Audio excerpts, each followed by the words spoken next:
In today's video, a cockpit will be modified. Glue won't glue, magic will happen, and a sponge will be carefully removed.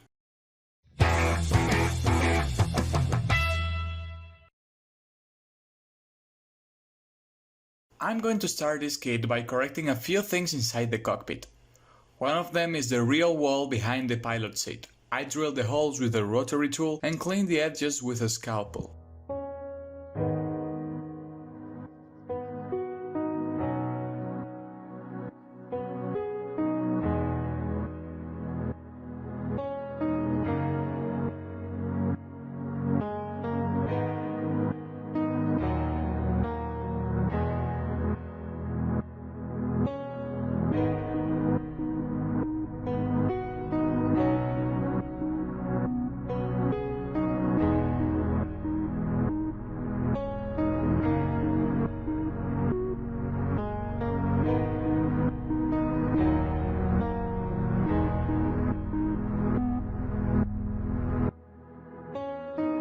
The photo edge is an old Edward set. This was a gift from a friend of mine.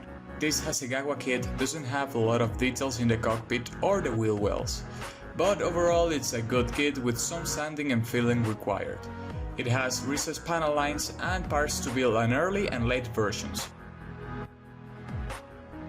The Fiat G.50 Freccia, Arrow in Italian, was a low-wing single-engine monoplane fighter interceptor aircraft with full metal fuselage and retractable landing gear.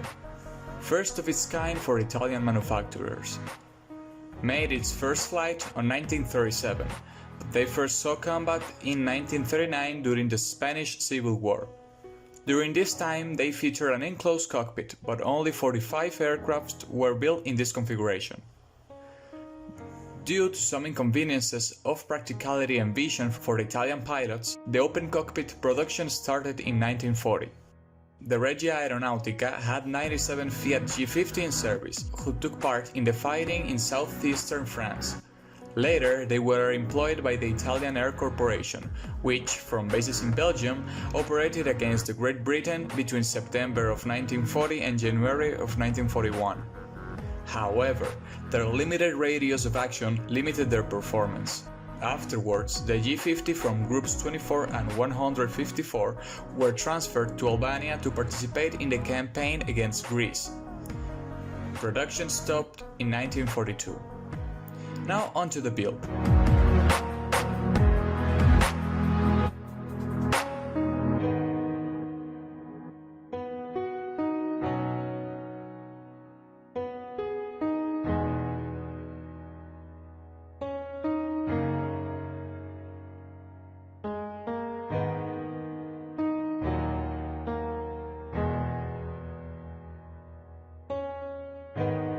I'm painting the interior of the aircraft with a green color. The references mentioned a more light greyish tone of green, and I found the Tamiya interior green great for this purpose. I like to highlight the edges and raise details inside the cockpit, like the interior structure of the fuselage with a lighter tone of the base color. Even though it's not 100% accurate, it helps me to increase contrast inside the cockpit when everything is closed.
As you can see, I'm slightly modifying the wings, lowering the flap and horizontal stabilizers according to reference pictures. I use a razor saw for this task. It's a useful tool. It can work from cutting plastic pieces to restoring.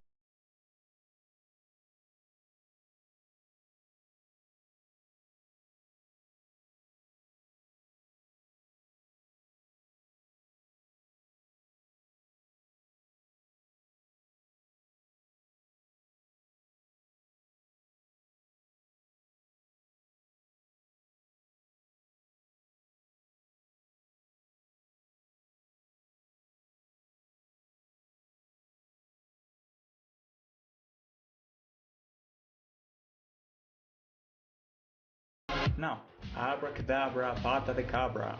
This stabilizer will be separated.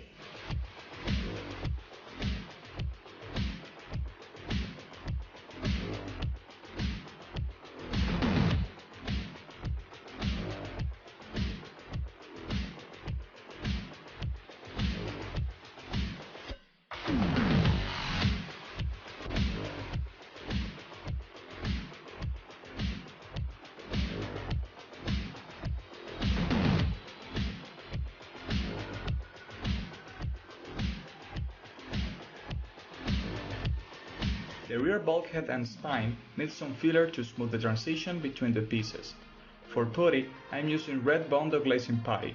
It's commonly used for automotive bodywork, but works very similar to your regular lacquer-based or Tamiya putty, and makes a strong bond with the plastic.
give more interest to the surface, I like to do the black basing technique. It consists on painting everything black and highlighting the panels with white, getting a marbling effect. This will help on color saturation while building up layers of paint for the camouflage.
Camouflage was made with custom mixed paint.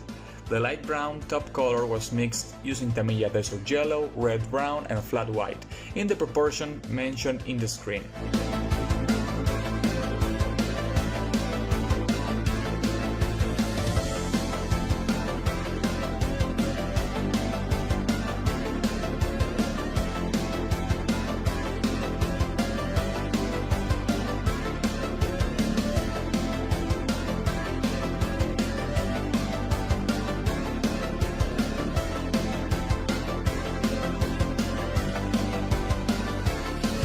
For the green modeling, I'm using Tamiya Dark Green 2.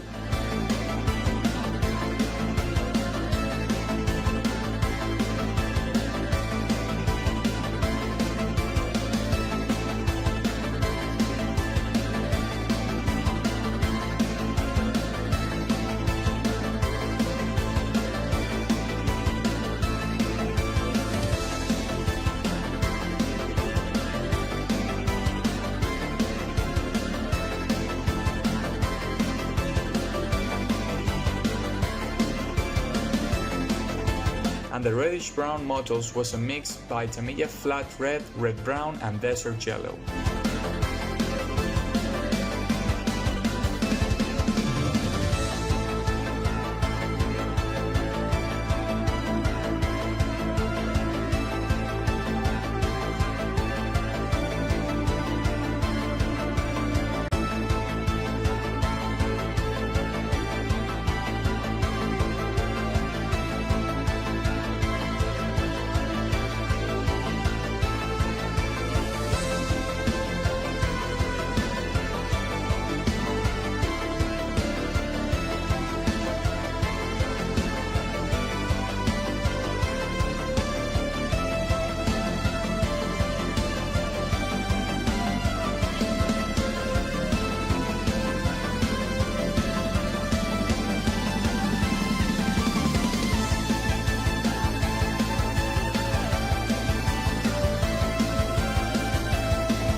To activate the hairspray under the paint, I let the water soak to soften the top layers, and with a toothpick or a sanding sponge, I start removing the paint, letting the metallic paint show through.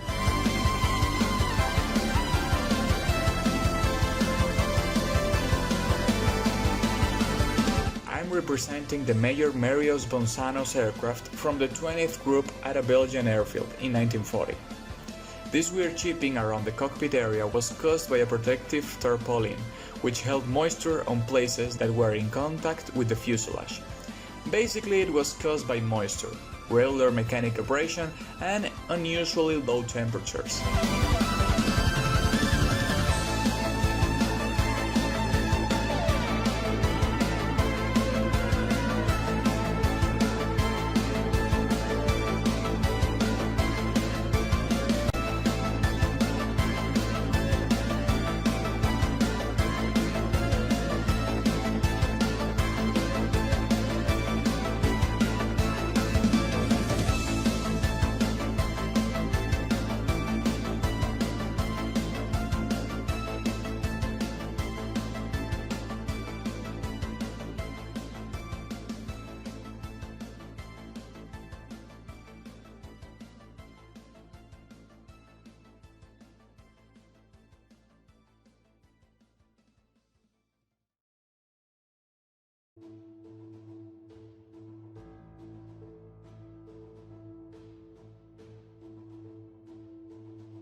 I like to apply decals over a gloss surface to avoid the infamous silvering.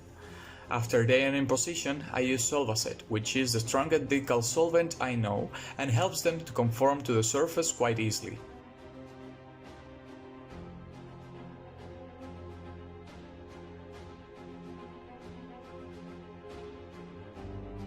I am applying an enamel wash to mark the panel lines. I prefer to use dark brown colors instead of black for this task. It gives a better result in my opinion.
For the antenna, I use Easy Line.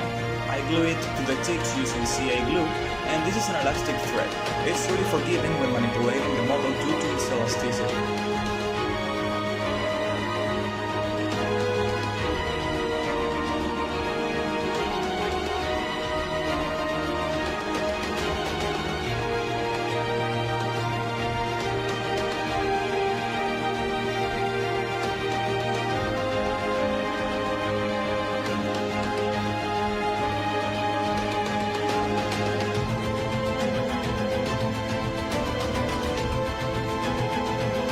Well, that's all for today. Enjoy the pictures. Don't forget to like, subscribe and share the video. This will really help me to making more videos of modeling in the future. But until next time, see you later.